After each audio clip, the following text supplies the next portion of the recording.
په دې ورځ الله جل شانه افغانانو ته یو عظیم ویاړ وربخلی.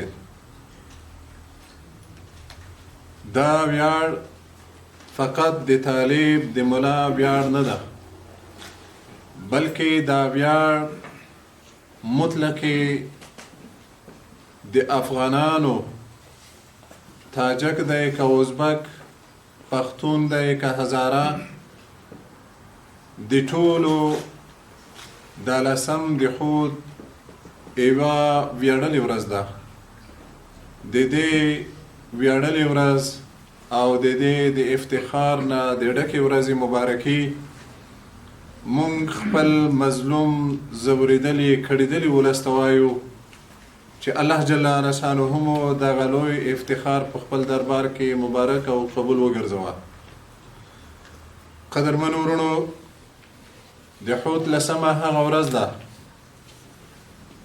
چې په دې ورځ غربي ښکېلاک ورسره ناټو په سیاسي ډګر کې ماتې خوري.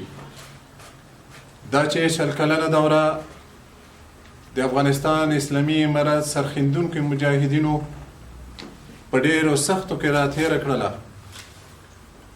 د خپلو سرونو په قربانیو، د خپلو تنکیو شازلمیو د بارودو په لمبو کې لوله پاکېدلو، د ډېرو قدرمنو معززو علماء کرامو د زولنو د شرنګار او د ډېرو کونډو یتیمانو د آهونو او د دوی د اوښکو له برکته الله جل شانه دغه ویاړ افغانانو ته راوبخلو. اوس مونږ ته څه لازم دي؟ لکه څرنګه چې الله جل شانه قرآن کریم کې مونږ ته فرمیلی وَإِن تَعُدُّوا نِعْمَةَ اللَّهِ لَا تُحْصُوهَا. اے انسانانو، اے مؤمنانو، که تاسو چیرته د نعمتونو شمار په خپلو ځانو کوئ، دغه شمار تاسو نشئ کولی. هغه نعمتونه چې الله جل شانه په مؤمن انسان باندې کړي دي، د هغې شمار مؤمنان نشي کولی. خاصتا د افغانانو په دغه اسلامي ټولنه چې کوم نعمتونه الله جل شانه فرمیل، یقینا که افغانان ما بقیه زندگی الله جل شانه ته په سجده تیره کې بیا هم د دغې شکریا موږ نشو ادا کولی. خو یو صورت د شکریې به هغه به جوړوو چې همیشه موږ الله جل شانه ته متوجه اوسیږو. مخکې مې د خپلو یو خبرو په جریان کې دا خبره وکړه چې دا نن ویاړلې ورځ، دا نن د افتخاراتو نه ډکه ورځ، لسم د حوت، دا نه ده چې دغه د ملا او د طالب د مجاهد ورځ ده، بلکې مطلق دا د افغانانو د افتخاراتو نه ډکه ورځ ده. ولې یوازینی مجاهد او طالب نه و، یوازینی ملا نه و چې غربي ښکېلاک او د دوی ملګرو ناټو ته یې ماتې ورکړله، بلکې زمونږ سره په دې بهیر کې زمونږ د افغانستان مظلوم ځورېدلی کړېدلی ولس اوږه په اوږه ولاړ و. د لوی وحشي دښمن په مقابل کې زمونږ همکاري او همغږي کړې ده. قدرمنو وروڼو، مونږ تاسو لله الحمد ټول مسلمانان یاستو، د مسلمانانو سره په څنګ کې افغانان یاستو. افغانان هغه څوک دي چې همیشه د خپل مقدس دین او د خپل مقدس خاورې څخه په ډېره مېړانه دفاع کړې ده.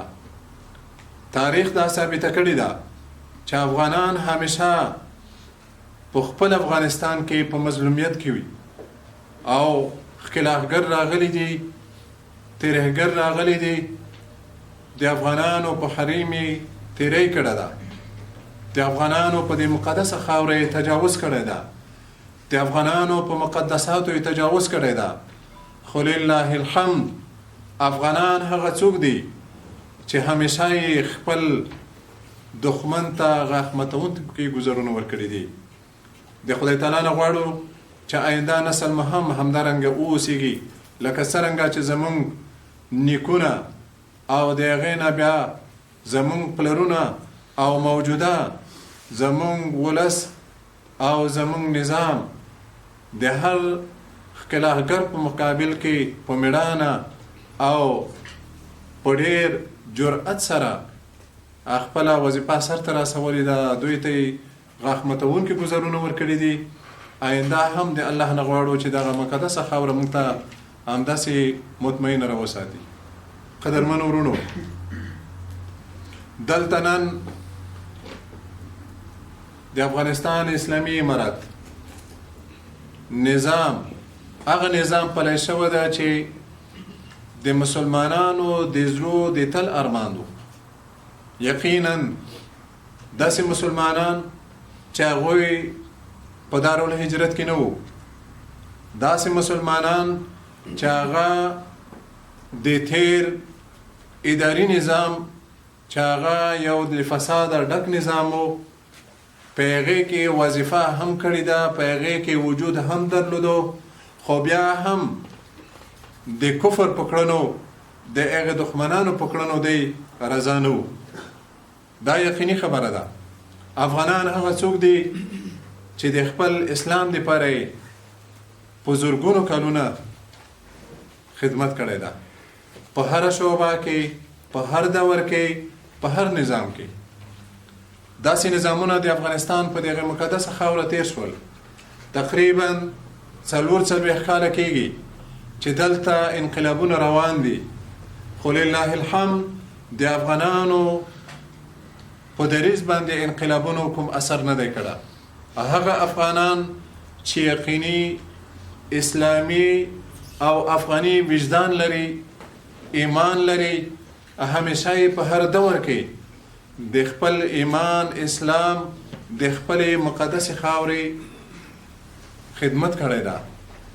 ولو که هغه په هغه نظام کې موجود خلک وي، په اداره کې موجود خلک وي، هغوی هم د خپل اسلام نه دفاع کړې ده. مونږ د افغانانو په دغه زرین تاریخ ویاړو. الله جل وعلا شانه د افغانانو همداسې تل سرلوړي ولري. قدرمنو ورونو،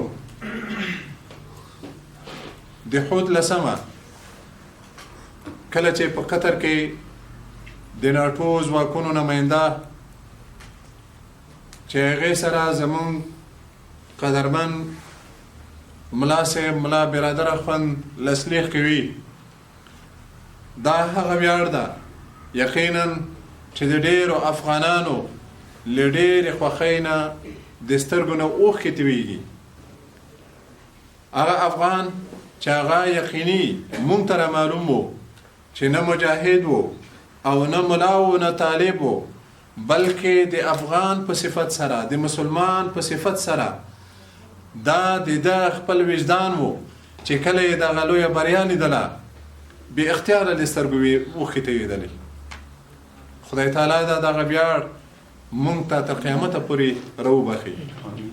قدرمنو ورونو، ناست ملګري اکثریت چې راته ناست یې، زه چې ګورم اکثریت یې د ملا او د طالب نه ده.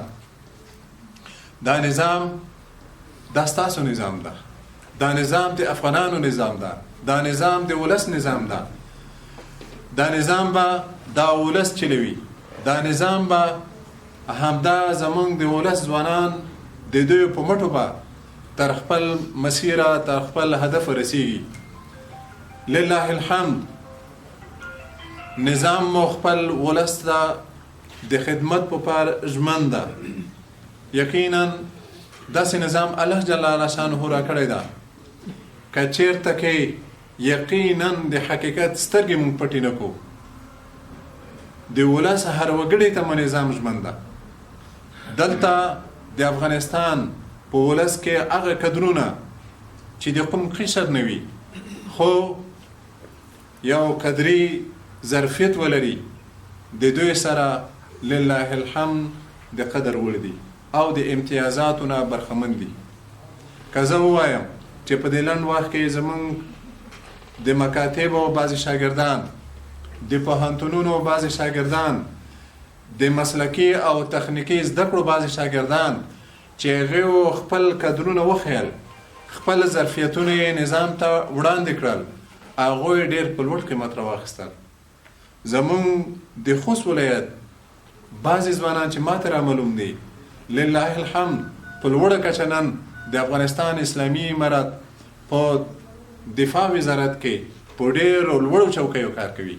ولې؟ هغه کدرونه وو، په هغې کې ظرفیتونه موجود وو.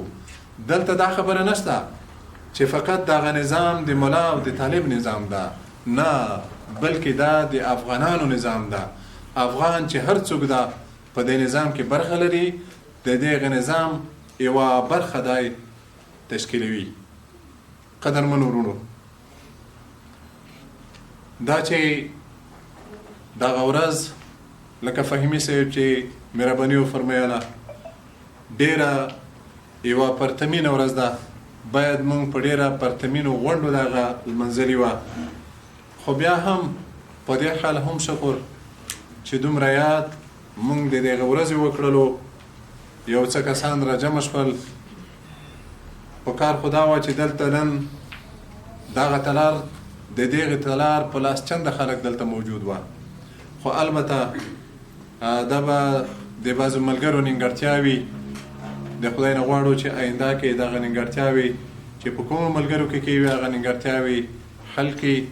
آینده دپاره موږ داسې غونډې ولرو چې هغه ځلانده او روښانه غونډې وي، د یو آزاد، خاد او ګلالي افغانستان په هیله. ستاسو له توجه ډېره ډېره مننه. و آخر دعوانا الحمد لله رب العالمین.